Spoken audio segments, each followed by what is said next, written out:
These buildings had a great deal of redundancy.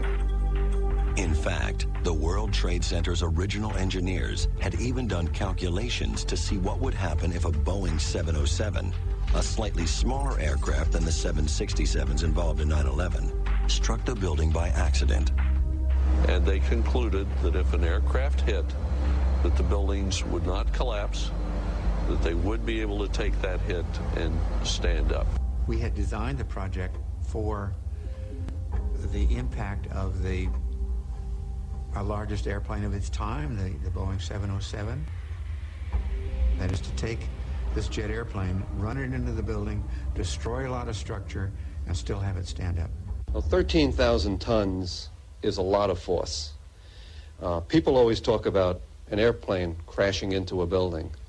And in 1944 or 45, a plane did crash into the Empire State Building.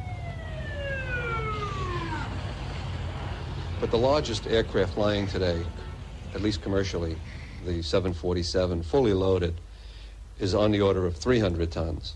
So if you think about a 300-ton element crashing into a building that's been designed to carry 13,000 tons, you can see that an aircraft crashing into the World Trade Center would probably not do anything to the major building. It could affect localized structural elements, could knock out a column, and there could be some damage.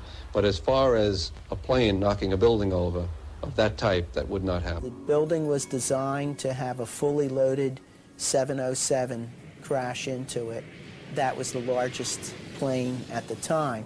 I believe that the building probably could sustain multiple impacts of jetliners because this structure is like the mosquito netting on your screen door, this intense grid, and the jet plane is just a pencil puncturing that screen netting. It really does nothing to the screen netting.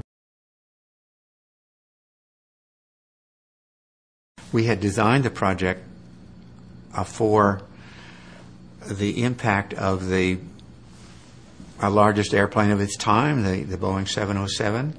The 767 that actually hit the World Trade Center was quite another matter again. First of all, it was a bit heavier than the 707, not very much heavier, but a bit heavier. But mostly it was flying a lot faster. And the energy that it put into the building is proportional to the square of the velocity. That is, you double the velocity, 4 times the energy, triple the velocity, 8 times the energy, and so forth.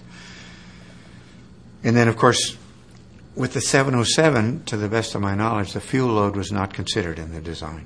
And indeed, I don't know how it could have been considered.